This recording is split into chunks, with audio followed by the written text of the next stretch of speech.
আসসালামু আলাইকুম সুপ্রিয় শিক্ষার্থী, আশা করি সকলে ভালো আছো। ম্যাথ মেন্টরস বাই ফাহাদ স্যারের পক্ষ থেকে সকলকে জানাই আন্তরিক শুভেচ্ছা অভিনন্দন। তোমরা সকলেই অবগত আছো, math mentors by Fahad sir তোমাদের এসএসসি ব্যাচ 2026কে সামনে রেখে একটি নতুন কোর্স নিয়ে আসছে। এই নতুন কোর্সে মাত্র 30টি ক্লাসে সম্পূর্ণ সিলেবাস শেষ করার একটি টার্গেট নিয়ে আসছে ম্যাথ মেন্টরস। আমরা ক্রমান্বয়ে 30টি ক্লাসের মাঝে তোমাদের এসএসসি ব্যাচ 2026-এর যে সিলেবাস, এই পূর্ণাঙ্গ সিলেবাস শেষ করে যেন সৃজনশীল পার্টগুলোও আলোচনা করতে পারি, সেইভাবে তোমাদেরকে প্রস্তুত করার চেষ্টা করব। আমরা শুরুতেই তোমাদের বোর্ড বইয়ের পৃষ্ঠা অনুযায়ী তোমাদের সাজেশনগুলা, অর্থাৎ যে টপিক্সের যে অঙ্কগুলা না করলে নয় ওই অঙ্কগুলা সমাধান করব। ক্রমান্বয়ে প্রত্যেকটা অধ্যায়ভিত্তিক যে গুরুত্বপূর্ণ ম্যাথগুলা তোমাদের পরীক্ষার জন্য অতীব জরুরি, ওই অঙ্কগুলা সমাধান করব। আমরা শুরুতেই আলোচনা করব সেট এবং ফাংশন নিয়ে। সেট ও ফাংশন যেহেতু দুইটা পার্টি বিভক্ত, এজন্য আমরা শুরুতেই আলোচনা করব সেট পার্টি নিয়ে। সেট পার্টের প্রথম যে অঙ্কটি খুব বেশি গুরুত্বপূর্ণ, যা বারবার বোর্ড কোয়েশনে আসে এবং কি প্রায় সময় দেখা যায় এই প্রশ্নটা রিপিটও হয়।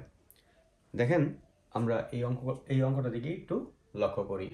এখানে আমাদের বোর্ড বইয়ের 2.1 অনুশীলনীতে 6 নাম্বার যে অঙ্কটি রয়েছে তা হচ্ছে a ইকুয়াল a, b এবং b equal a, b, c এবং c equal a union b হলে দেখাও যে p অফ c অর্থাৎ c এর শক্তি সেটের উপাদান সংখ্যা 2 টু দি পাওয়ার n, যেখানে n হচ্ছে c এর উপাদান সংখ্যা। এই অঙ্কটি পূর্ববর্তী সময়ে আপনারা জানেন যে বিভিন্ন বোর্ড কোয়েশনে এসেছে এবং এটা আপনাদের জন্য খুবই গুরুত্বপূর্ণ। এছাড়াও আমি আরও একটি অঙ্কের দাগ এখানে তুলে রেখেছি। এটা হচ্ছে এই 2.1 পার্টেরই 7-এর খ, অর্থাৎ এটি একটি ক্রমজোড়ের অঙ্ক, যেখানে ax minus cy comma a square minus c square equal 0 comma ay minus cx হলে x এবং y এর মান নির্ণয় করতে বলা হয়েছে। আমরা প্রথমে আলোচনা করব 6 নম্বর অঙ্কটি নিয়ে। এখানে দেওয়া আছে a equal a comma b, b equal a comma b comma c। তারা বের করতে বলেছে c equal a union b।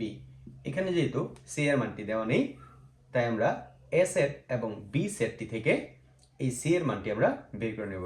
এখানে a ইকুয়াল হচ্ছে a comma b union b equal to হচ্ছে a comma b comma c।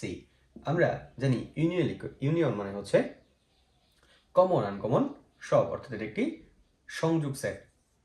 এখানে a, b এবং c নিই। তাহলে আমরা অলরেডি c সেটটির উপাদান সংখ্যা পেয়ে গিয়েছি। তারা বলছে যে c এর শক্তি সেট নির্ণয় করতে। আমরা যদি p এর শক্তি সেট নির্ণয় করি তাহলে আমরা এটা এভাবে লিখতে পারি, p অফ c ইকুয়াল হচ্ছে a, এটা একটি সেট, c এর উপাদান হচ্ছে b, এটি একটি সেট, c এর উপাদান হচ্ছে c, এটি একটি সেট। এছাড়াও আমরা লিখতে পারি ab, লিখতে পারি bc, লিখতে পারি ca বা ac। এছাড়াও লিখতে পারি a, b, c। 1 2 3 4 5 6 7 এবং আরেকটি ফাঁকা সেট।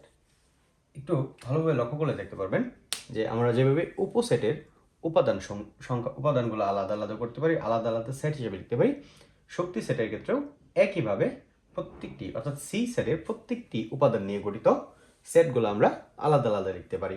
এখানে আমরা দেখতে পাই পি অফ সি এর উপাদান সংখ্যা, এখানে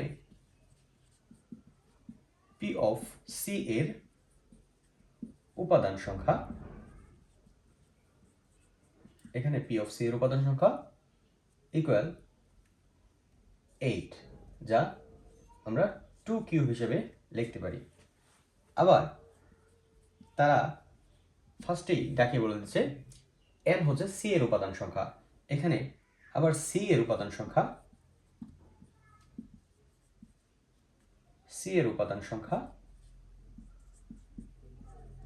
হচ্ছে 3।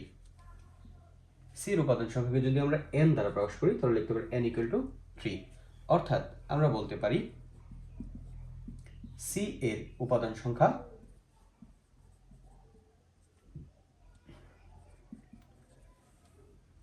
অর্থাৎ 2 টু দি পাওয়ার n, অর্থাৎ সি এর উপাদান সংখ্যা n হলে, সি এর উপাদান সংখ্যা n হলে পি অফ সি এর উপাদান সংখ্যা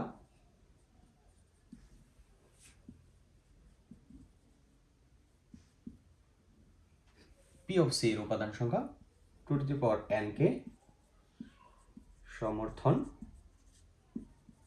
করে। আশা করি সকলে বুঝতে পারছো। দেখো এখানে তারা বলেছিল যে পি অফ সি এর উপাদান সংখ্যা 2 টু দি পাওয়ার 1, যেখানে n হচ্ছে সি এর উপাদান সংখ্যা। যেহেতু এখানে সি এর উপাদান সংখ্যা n ইকুয়াল টু 3 এবং পি সি এর উপাদান সংখ্যা 8 ইকুয়াল টু লিখতে পারি 2 কিউব বা 2 টু দি পাওয়ার n। তাহলে আমরা লিখতে পারি সি এর উপাদান সংখ্যা n হলে পি অফ সি এর উপাদান সংখ্যা 2 টু দি পাওয়ার n কে সমর্থন করে। এরপর আমরা চলে যাব 2.1 এর সাথে খ, অর্থাৎ ক্রমজোড়ের অঙ্কে।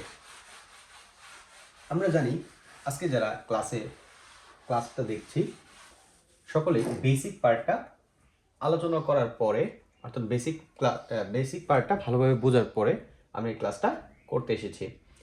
সো সকলে বেসিক পার্টে তোমরা সকলেই জানো যে ক্রমজোড়ের শর্ত অনুসারে x comma y equal to যদি এ কমা বি হয় তাহলে আমরা লিখতে পারি এক্স ইকুয়াল টু হচ্ছে এ, ওয়াই ইকুয়াল টু হচ্ছে বি। ব্যাপারটা এরকম। তাহলে আমরা এই 7 খ নাম্বার অঙ্কটা করার সময় এরকম বলতে পারি যে ক্রমজোড়ের শর্তানুসারে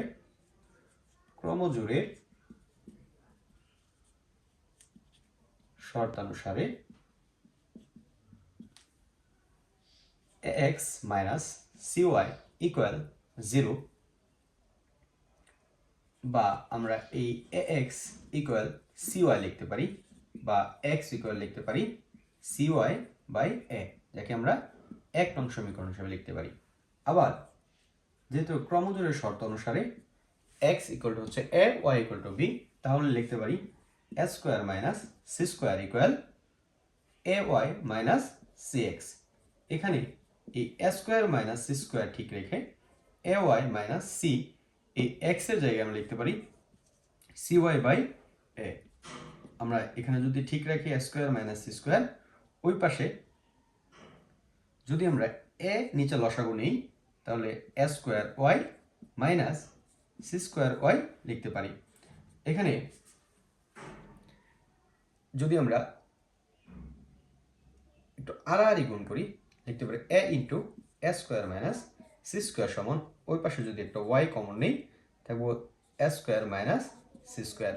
আমরা যদি উভয় পক্ষ থেকে a স্কয়ার মাইনাস c স্কয়ারকে ভ্যানিশ করি তাহলে লিখতে পারি y ইকুয়াল a। আমরা এই 1 নং সমীকরণে যদি y এর মানটা বসাই 1 নং a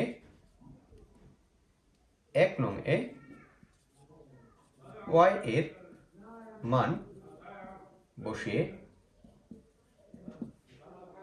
x equal c of y হচ্ছে a, নিচেও a ভ্যানিশ, অর্থাৎ আমরা x ইকুয়াল টু লিখতে পারি c। তারা বলেছিল x y এর মান নির্ণয় করতে, আমরা অলরেডি x y এর মান পেয়ে গেছি। x ইকুয়াল টু হচ্ছে c এবং y ইকুয়াল টু হচ্ছে a। এটা হচ্ছে আমাদের কাঙ্ক্ষিত ফলাফল। আশা করি সকলেই দুইটা অঙ্কই খুব সুন্দরভাবে বুঝতে পেরেছো। এই অধ্যায়ে আরও একটি গুরুত্বপূর্ণ অঙ্ক হচ্ছে এই অধ্যায়ের সৃজনশীলটা। আমরা এখন দেখব এই ওদের সৃজনশীলটা কীভাবে সহজে সুন্দরভাবে সমাধান করা যায়। 12 নম্বর অঙ্কে তারা এরকম একটি ডাক বলে দিয়েছে, যেখানে উদ্দীপকে বলা আছে যে কোনো একটি শ্রেণীকক্ষে 100 জন শিক্ষার্থীর মাঝে বাংলায় পাশ করেছে 65% এবং বাংলা এবং ইংরেজি উভয় বিষয়ে পাশ করেছে 48% এবং উভয় বিষয়ে ফেল করেছে 15 জন। তারা বের করতে বলেছে, প্রথমে তারা ক নম্বরে বলেছে যে উদ্দীপকের তথ্য অনুযায়ী একটি ব্যঞ্চিত্রের মাধ্যমে তথ্যগুলোকে প্রকাশ করতে। আমরা এখানে যে চিত্রটি দেখতে পাচ্ছি, যে কোনো একটা শ্রেণীকক্ষ হচ্ছে এই সম্পূর্ণ অংশটা, যেটাকে আমরা ইউ দ্বারা প্রকাশ করেছি, অর্থাৎ সার্বিক সেট দ্বারা প্রকাশ করেছি, এবং এখানে এই বি দ্বারা বাংলা এবং ই দ্বারা ইংলিশ অংশটুকুই বোঝানো হয়েছে, এবং এফ দ্বারা যারা ফেল করেছে ফেলকৃত শিক্ষার্থীদের সংখ্যা বোঝানো হয়েছে। অর্থাৎ আমাদের ক নম্বর অঙ্কটা শুধুমাত্র এই চিত্রটুকু দিয়ে দিলেই হয়ে যাবে। তারা খ নম্বরে বলেছে যে শুধু বাংলায় কতজন পাশ করেছে এবং ইংরেজিতে কতজন পাশ করেছে তা নির্ণয় করতে। এখানে আমরা দেখতে পাচ্ছি বাংলায় পাশ করেছে 65 জন, বাংলা ও ইংরেজি উভয় বিষয়ে পাশ করেছে 48 জন, ফেল করেছে 15 জন, আবার মোট শিক্ষার্থী দেওয়া আছে 100 জন। যেহেতু আমরা শুধু বাংলায় পাশ করব, এজন্য আমাদের একটু থিঙ্কিংটা পরিবর্তন করে একটু ডিপ চিন্তা করে একটা জিনিস বিবেচনা করতে হবে, যেখানে 65 জন যে শিক্ষার্থী রয়েছে, এই 48 জন শিক্ষার্থীও তাদের মাঝেই রয়েছে। এজন্য আমাদের এই 65 থেকে যদি আমরা 48 মাইনাস করি, শুধু বাংলায় যারা পাশ করেছে তাদের সংখ্যাটা আমরা নির্ণয় করতে পারবো। তাহলে আমরা এই খ নম্বর অঙ্কটা সমাধান করার জন্য আমরা লিখব বাংলায় পাশ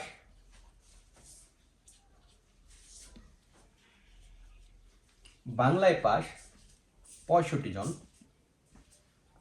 বাংলায় পাশ 65 জন। আমরা যদি লিখি শুধু বাংলায় পাশ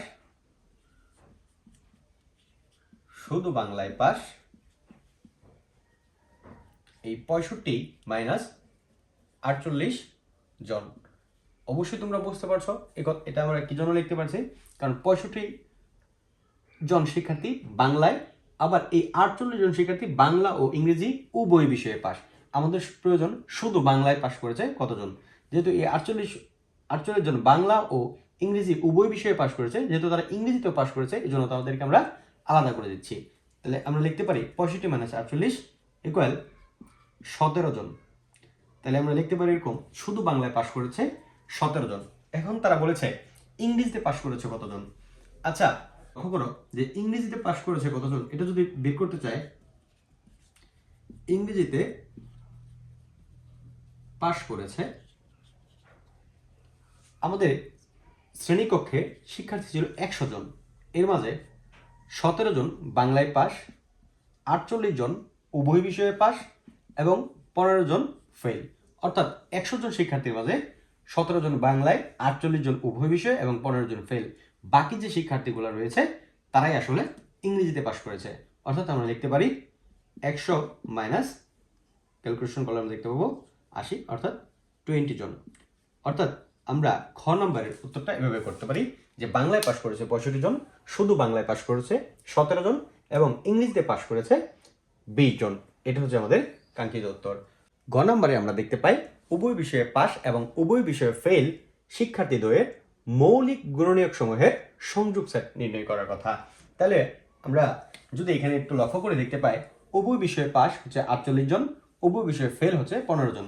অর্থাৎ এই 48 এবং 15 এর মৌলিক গুণনীয়ক সমূহের সেট নির্ণয় করতে তারা বলেছে। তো আমরা প্রথমেই ধরি উভয় বিষয়ে পাশকৃত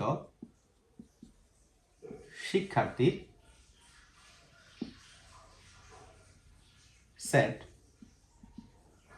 এ এবং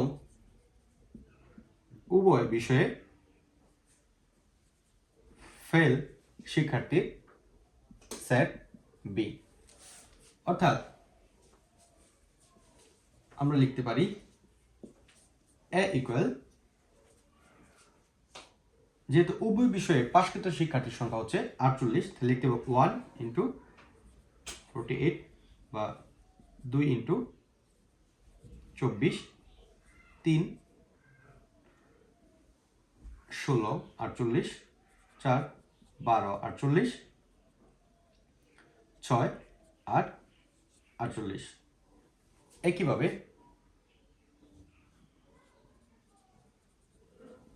লিখতে পারি বি ইকুয়াল 1 ইন্টু 15, 3 ইন্টু 5।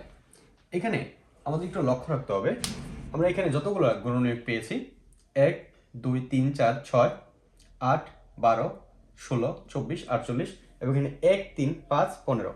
তারা প্রশ্ন বলেছিল যে উভয় বিষয়ে পাস এবং উভয় বিষয়ে ফেল শিক্ষার্থীদ্বয়ের মৌলিক গুণনীয়ক সময়ের সেট। সো আমরা যখন এ এবং বি এর গুণনীয়ক সেটগুলো আলাদা করব, অবশ্যই তাদের মৌলিক গুণনীয়ক সেটগুলো আমাদের বাছাই করতে হবে।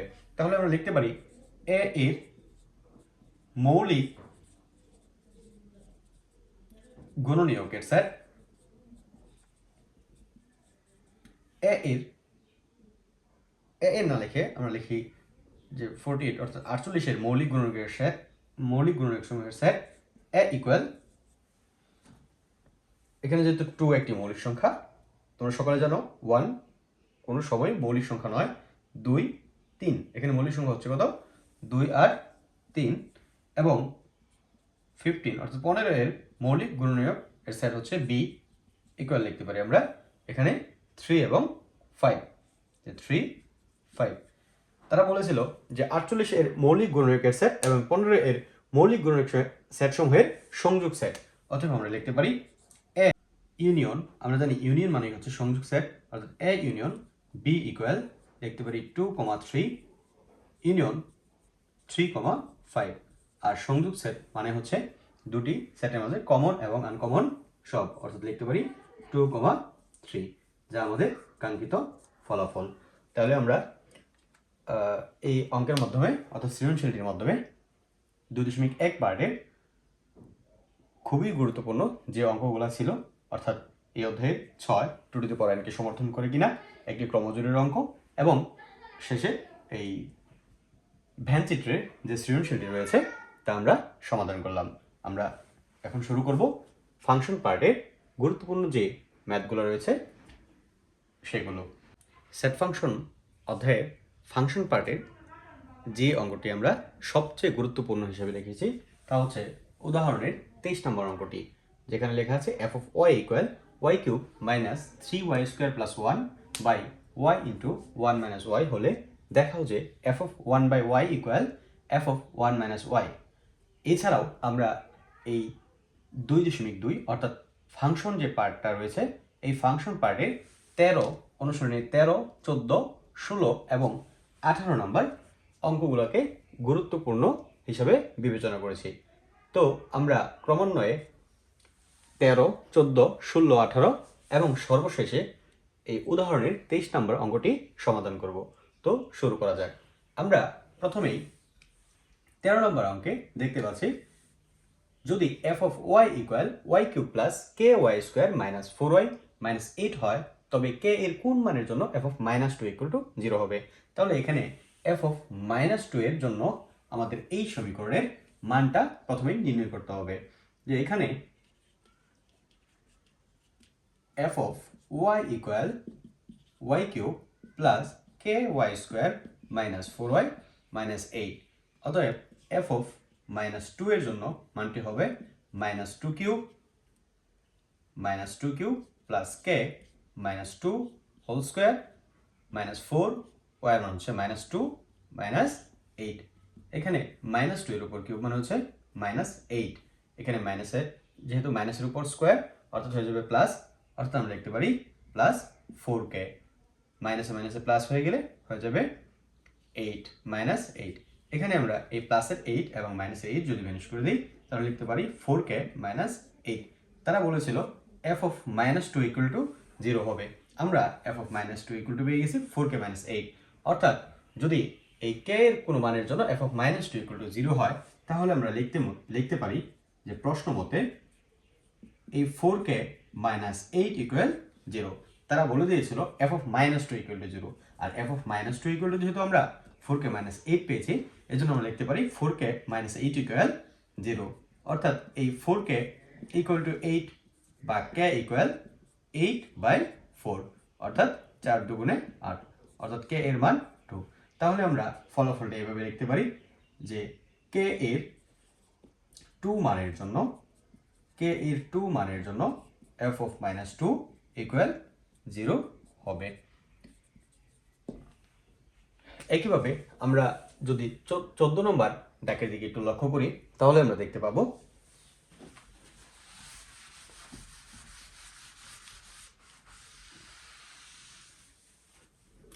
তারা বলে দিয়েছে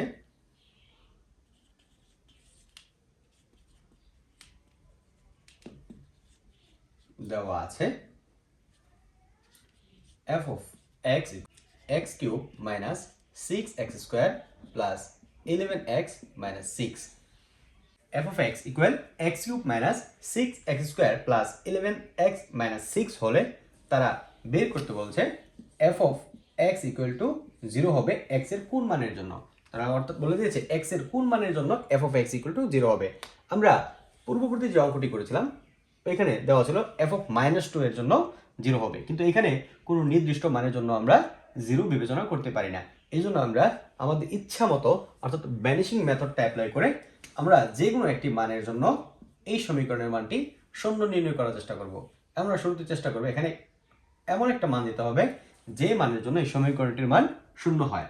তাহলে আমরা যদি 1 বসাই x এর মান, তাহলে লিখতে পারি 1 cube minus 6 1 whole square plus 11 into 1 minus কত 6, তাহলে 1 মাইনাস 6 প্লাস 11 মাইনাস 6, অর্থাৎ 1 11 12 6 6 12 ইকুয়াল 0।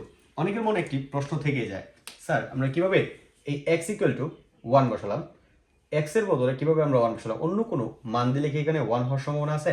হ্যাঁ অবশ্যই। এখানে আমরা শূন্য থেকে শুরু করে ধনাত্মক বা ঋণাত্মক ইনফিনিটি পর্যন্ত মান বসাতে পারবো। এখানে যদি আমরা শূন্য দিয়ে চেষ্টা করতাম তাহলে এই মাইনাস 6টা রয়ে যেত, এই জন্য আমরা প্রথমে শূন্য দিয়ে চেষ্টা করিনি, তারপরে আমরা 1 দিয়ে চেষ্টা করলাম। যদি 1 দিয়ে না হতো আমরা -1 দিতাম, তারপর 2 দিতাম, -2 দিতাম, 3 দিতাম, -3 দিতাম, এভাবে আমরা কমনে চেষ্টা করতে থাকতাম।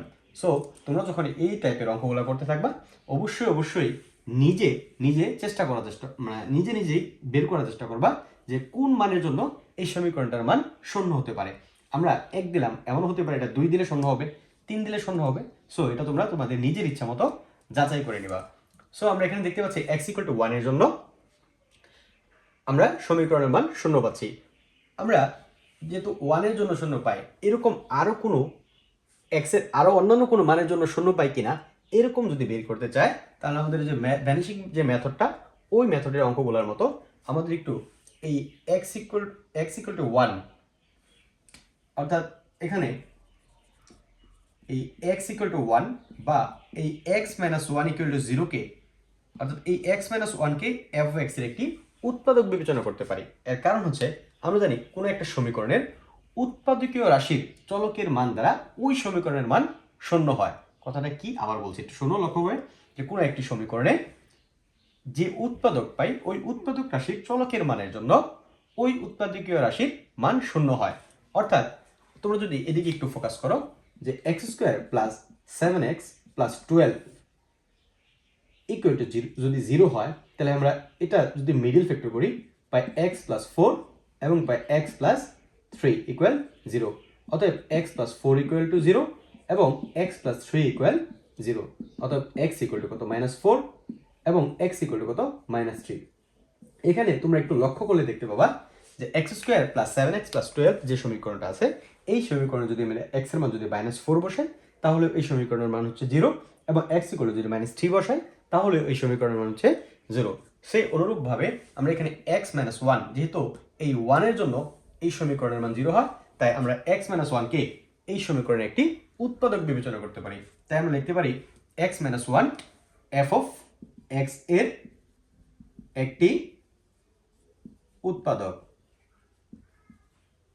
আমি একটু বোঝার সুবিধার্থে এগুলো মুছে ফেলছি, আশা করি তোমরা বুঝতে পেরেছো। এগুলা আমরা যেহেতু এক্স এক্স মাইনাস ওয়ানকে এফ অফ এক্স এর একটি উৎপাদক ধরেছি, তাই আমরা এই x cube minus six x square plus 11x minus six এক গড় ফাঁকা x minus one x minus one x minus one.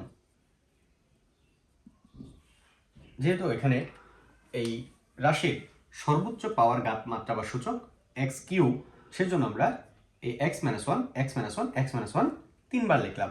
এখন আমাদের কাজ হচ্ছে এই পাওয়ার মাত্রা বা ঘাতগুলোর সাথে এই উৎপাদকগুলোর মান মেলানো। তাহলে আমরা সর্বপ্রথম এক্স কিউব মেলানোর জন্য এক্স এর সাথে এক্স স্কোয়ার লিখে দেবো। তাহলে এক্স স্কোয়ার ইন্টু এক্স অর্থাৎ এক্স কিউব। এখন এই এক্স স্কোয়ার দেওয়া ওয়ানের গুণ দিলে এক্স স্কোয়ার। এখন যেহেতু আমাদের মাইনাসের 6টি এক্স স্কোয়ার প্রয়োজন, তাই আমরা আরও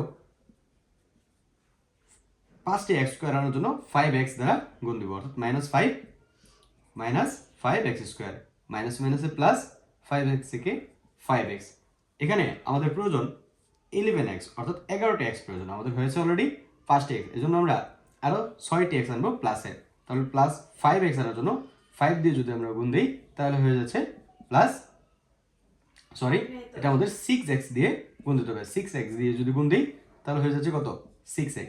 এখন এই প্লাসে মাইনাসে মাইনাস 6 দিয়ে যদি আমরা 1 কে গুণ দিই হয়েছে 6। এই অঙ্কগুলোর ক্ষেত্রে খুবই গুরুত্বপূর্ণ বিষয় হচ্ছে আমাদের সর্বশেষের যে ধ্রুবকটি রয়েছে ধ্রুবকটি মিলে যাবে। যদি ধ্রুবকটি মিলে যায় তাহলে আমাদের বুঝতে হবে আমাদের অঙ্ক একদম সঠিক হয়েছে। এখন আমরা এই x minus one x minus one x minus one তিনটি থেকে একটি যদি আমরা কমন নিই, বাকি থেকে x square minus 5x plus 6। এখানে এই এক্স মাইনাস ওয়ান কিন্তু এই x square minus 5x plus 6কে যদি আমরা মিডিল ফ্যাক্টর করি তাহলে পাওয়া যায় এক্স মাইনাস 2 এবং এক্স মাইনাস 3। এখন আমরা জানি এই এক্স মাইনাস ওয়ান ইকুয়াল ছিল 0, তাহলে x minus 2 equal 0, x minus 3 equal 0। অতএব আমরা লিখতে পারি x minus one equal 0, x minus 2 equal 0, x minus 3 equal 0। যেখান থেকে আমরা লিখতে পারি x equal two 1, x equal two 2 এবং x ইকুয়াল টু 3। অতএব x এর 1, 2, 3 মানের জন্য f of x equal two 0 হবে। আশা করি সকলেই অঙ্কটা বুঝতে পেরেছ।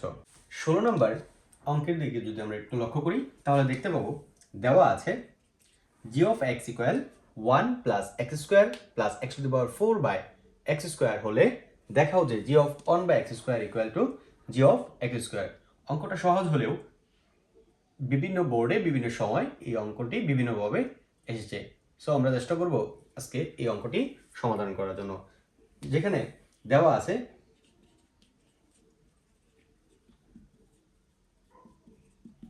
g of x equal 1 plus x square plus x to the power 4 by x square.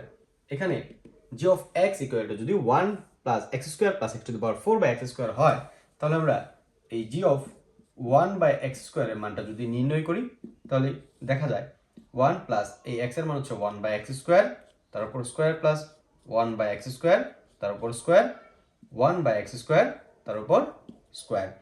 এখানে যদি আমরা ক্যালকুলেশন করি 1 by x to the power 4 আমরা যদি পাওয়ার পরে গুণ plus 1 by x to the power 8 এবং নিচে 1 by x to the power 4।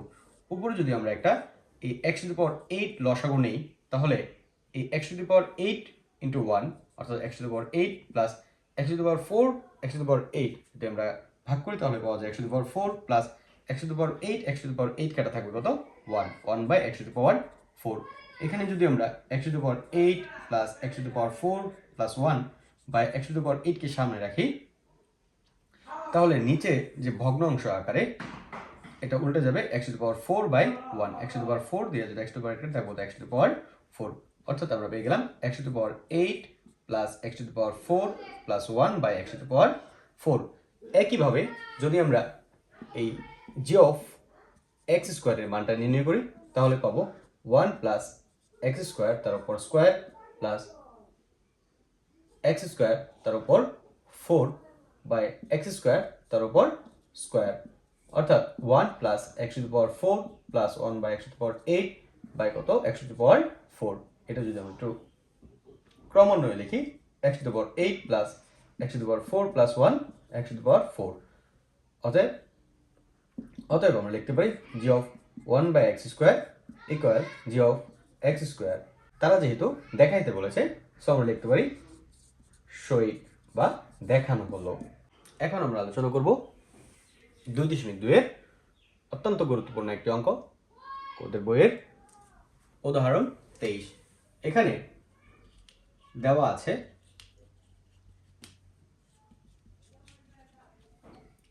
f of y equal y cube minus 3y square plus 1 by y into 1 minus y। তারা প্রমাণ করতে বলছে f of 1 by y equal f of 1 minus y।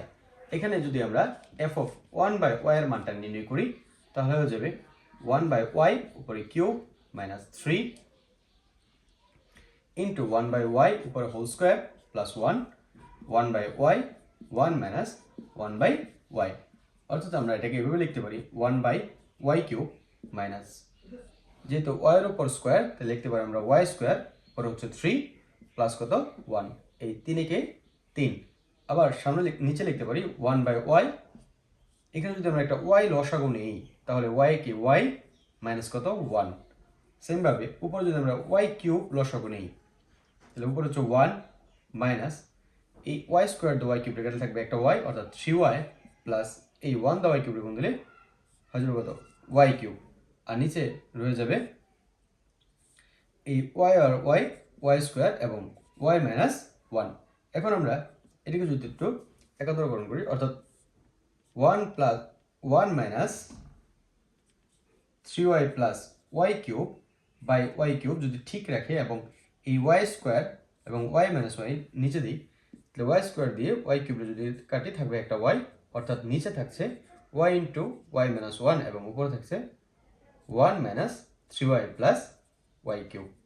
এখন আমরা f of 1 minus y এর মানটি যদি নির্ণয় করি তাহলে দেখতে পাবো এরকম, এই y এর মান হচ্ছে 1 মাইনাস y উপর হোল কিউব মাইনাস 3, y এর মান হচ্ছে 1 minus y whole square plus কত 1, নিচে এই y এর মান হচ্ছে 1 মাইনাস y, আবার এখানে 1 1 কিন্তু মাইনাস এই y এর মান হচ্ছে 1 মাইনাস y। আমরা এরকম ভাবে লিখতে পারি। বোঝার সুবিধার্থে আমি আরেকবার বলছি, এখানে f of y equal to y cube minus 3y square plus 1 by y into 1 minus y। এখানে y এর বদলে আমরা বসাইছি 1 by y এবং এই পাশে y এর জায়গায় বসাইছি 1 minus y। যেহেতু এখানে y এর জায়গায় আমরা 1 minus y বসিয়েছি, এজন্য আমরা ওই পাশে প্রত্যেকটা y এর জায়গায় 1 minus y বসিয়েছি। এখানে 1 minus y, এখানে 1 minus y, এখানে 1 minus y এবং এই y এর বদলে 1 minus y। এখন যদি আমরা একটু ক্যালকুলেশন করি তাহলে দেখতে পাবো এখানে a minus b হোল কিউবের সূত্র পড়েছে, অর্থাৎ a cube minus 3 a square b plus 3 a b square minus কত b কিউব মাইনাস 3 যদি বাইরে থাকে এটা a minus b whole square সূত্র পড়ে যায়, অর্থাৎ a square minus 2ab plus b square plus কত 1, আর নিচে রয়ে যায় 1 মাইনাস y। এখানে 1 মাইনাস যেহেতু আমরা ব্র্যাকেট তুলে দেব তাহলে 1 মাইনাস হয়ে যাবে প্লাস y। এখন আমরা লিখতে পারি নিচে 1 মাইনাস y, এখানে যেহেতু 1 1 ভ্যানিশ তাহলে লিখতে পারি শুধু y, আর উপরে 1 minus 3y plus 3y square minus y cube minus যদি আমরা গুণ দিই 3 মাইনাস মাইনাস হয়ে যাবে plus 6y minus 3y square plus 1। এখন আমরা লিখতে পারি নিচে যদি এরকমভাবে লিখি y ইন্টু 1 মাইনাস y এবং উপরে আমরা দেখতে পাচ্ছি প্লাসের 1 প্লাসের 1 প্লাসের 2 মাইনাস 3 অর্থাৎ মাইনাসের 1, এখানে আছে প্লাসের 3y মাইনাসের 3y এবং প্লাসের 6y অর্থাৎ প্লাসের 3y, এই 3y স্কয়ার প্লাসের এই 3y স্কয়ার মাইনাসের কাটা এবং রয়েছে মাইনাসের y কিউব। এখন যদি আমরা উভয় পক্ষে একটা মাইনাস কমন নিই, মাইনাস অর্থাৎ মাইনাস এটা হচ্ছে প্লাসের 1 হচ্ছে মাইনাস 3y, এটা হচ্ছে প্লাস y কিউব এবং নিচে যেহেতু y into one minus Y ছিল, আমরা যদি অপারেটর এক্সচেঞ্জ করি অর্থাৎ ওয়াই মাইনাস ওয়ান লিখি তাহলে একটা মাইনাস চিহ্ন কমন নিতে পারি। উভয় পক্ষে থেকে যদি মাইনাস মাইনাস ব্যানিশ করি থাকবে one minus three Y plus Y Q Y into Y minus one, যা এটার সাথে সিমিলার, অর্থাৎ উভয় পক্ষের মান সমান। অতএব আমরা বলতে পারি f of one by y equal f of one minus y. Show it. আশা করি সকলেই অঙ্কটা বুঝতে পেরেছো। যাদের বুঝতে অসুবিধা হবে তারা অনলাইন কমেন্ট বক্সে জানাইতে পারো, অথবা এই ভিডিওটা পজ করে বারবার দেখতে পারো। ধন্যবাদ। সেট ফাংশন পার্টের অন্যতম একটি গুরুত্বপূর্ণ অঙ্ক হচ্ছে ডোমেন ও রেঞ্জ নির্ণয়। ডোমেন ও রেঞ্জ নির্ণয়ের জন্য এখানে আর একটি সেট দেওয়া আছে, যে সেটের উপাদানগুলা সেট গঠন পদ্ধতিতে কতগুলা শর্তের অধীনে দেওয়া আছে। এখানে বলা হচ্ছে আর সেটের উপাদানগুলো হচ্ছে এক্স এবং ওয়াই, যেখানে এক্স এর মানও আসবে এ সেট থেকে এবং ওয়াই এর মানও আসবে এ সেট থেকে, এবং এক্স এবং ওয়াই এর সমষ্টি হবে প্লাসের ওয়ান। তো এই ধরনের কোনো সেট থেকে যদি আমরা ডোমেন ও রেঞ্জ নির্ণয় করতে চাই, আমাদের সর্বপ্রথম যে কাজটি করতে হবে যে কোনো একটি মানের জন্য অর্থাৎ এক্স অথবা ওয়াই এর জন্য, এক্স এবং ওয়াই এর জন্য এই এ এর মানটিকে সত্য বিবেচনা করে নিতে হবে। তো এখানে আমরা যদি লিখি যে এক্স বিলংস টু এ এর জন্য, এক্স বিলংস টু এ এর জন্য এই X plus Y equal to one, যেহেতু আমরা এক্স বিলংস টু এ এর জন্য বিবেচনা করছি, অবশ্যই আমরা ওয়াই এর মানটা নির্ণয় করব। যেহেতু আমরা এক্স বিলংস টু এ এর জন্য বিবেচনা করছি, তাহলে X plus Y equal to one লিখব। যদি আমরা এখানে ওয়াই বিলংস টু এ লিখতাম তাহলে আমরা এখানে এক্স এর মানটা নির্ণয় করতাম। তোমরা একটু ভালোভাবে লক্ষ্য করলে বুঝতে পারবে যে এক্স বিলংস টু এ মানে হচ্ছে এই এক্স এর মানগুলো আমরা এ থেকে নেব, এবং এই এক্স এর মানগুলো যদি আমরা এ থেকে নেই, এই মানগুলোর জন্য ওয়াই এর কোন কোন মানগুলো সত্য হবে তা আমরা নির্ণয় করব। অর্থাৎ ওয়াই ইকুয়াল টু লিখব one minus X, Y equal to লিখব ওয়ান মাইনাস এক্স। যদি আমরা কোনো কারণে বা কোনোভাবে কারো ইচ্ছায় ওয়াই বিলংস টু এ লিখি, তাহলে অবশ্যই আমরা এখানে এক্স এর মানটা নির্ণয় করব। তাহলে এক্স বিলংস টু এ এর জন্য, এক্স বিলংস টু এ এর জন্য x plus Y equal to one বা y equal to one minus x এর মান নির্ণয় করি। এই এক্স এবং ওয়াই এর মান নির্ণয় করার জন্য আমাদের প্রথমে একটি বক্স অঙ্কন করতে হবে, যে বক্সে এক্স এবং ওয়াই এর মান নির্ণয় করব। এখানে যেহেতু minus two, minus one, zero, one এবং টু রয়েছে, আমরা এই পাঁচটি মানের জন্য ওয়াই এর মান নির্ণয় করব এই সমীকরণের মাধ্যমে। এখানে Y equal to one minus X, অর্থাৎ এই এক্স এর মান যদি আমরা মাইনাস টু বসাই, দেখবো আমরা ওয়াই এর মান কি হয়। এক্স এর মান যদি এখানে আমরা মাইনাস টু বসাই, একটু ভালোভাবে লক্ষ্য করো সবাই, এক্স এর মান যদি আমরা মাইনাস টু বসাই তাহলে মাইনাসে মাইনাসে প্লাস হয়ে যাবে, এটা হয়ে যাবে থ্রি।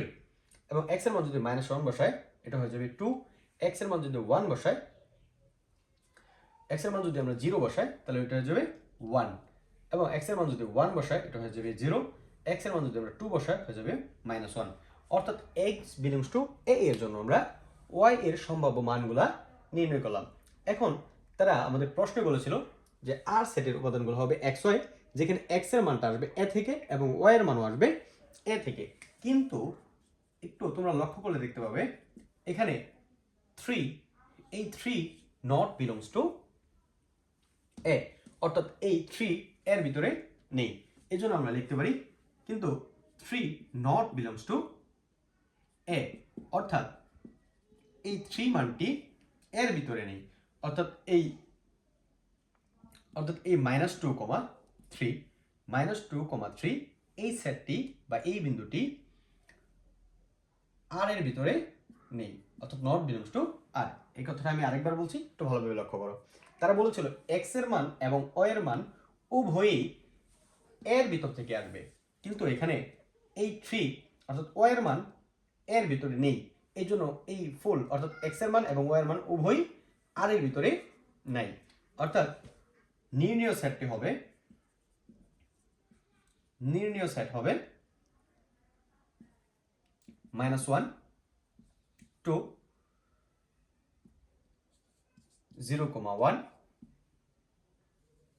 1,0 এবং 2, -1।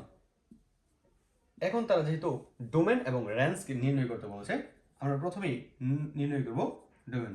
আমরা জানি ডোমেন মানে হচ্ছে x এর মান এবং রেঞ্জ হচ্ছে y এর মান। সো এখান থেকে আমরা এই -1, 0, 1 এবং 2 কে আমরা ডোমেন হিসেবে বিবেচনা করতে পারি এবং রেঞ্জ হিসেবে বিবেচনা করতে পারি 2, 1, 0, -1। এই হলো আমাদের কাঙ্ক্ষিত ফলাফল। এভাবে আমরা প্রত্যেকটা সেট থেকে ডোমেন এবং রেঞ্জ নির্ণয় করতে পারি খুব সহজেই। আশা করি আমাদের সেট ফাংশন পার্টে সকল প্রকার গুরুত্বপূর্ণ অঙ্কগুলো তোমরা সুন্দরভাবে বুঝতে পেরেছ এবং পরবর্তীতে আমরা পর্যায়ক্রমে 30টি ক্লাসে, যেহেতু আমাদের সম্পূর্ণ কোর্স শেষ করব, পর্যায়ক্রমে প্রত্যেকটি অধ্যায়ের গুরুত্বপূর্ণ সাজেশন আকারে সাজানো গুরুত্বপূর্ণ যে অঙ্কগুলো রয়েছে প্রত্যেকটা অঙ্ক তোমাদের সম্মুখে সমাধান করে নিয়ে আসার চেষ্টা করব। আশা করি সেই পর্যন্ত আমাদের সাথে থাকবে। ধন্যবাদ। যদি আমাদের ক্লাসগুলো গুরুত্বপূর্ণ মনে হয়ে থাকে এবং তোমার কাছে হেল্পফুল হয়ে থাকে, তাহলে তুমি তোমার বন্ধু বান্ধব সহপাঠীদের সাথে শেয়ার করে আমাদের চ্যানেলগুলোকে সাবস্ক্রাইব করে দিতে বলো।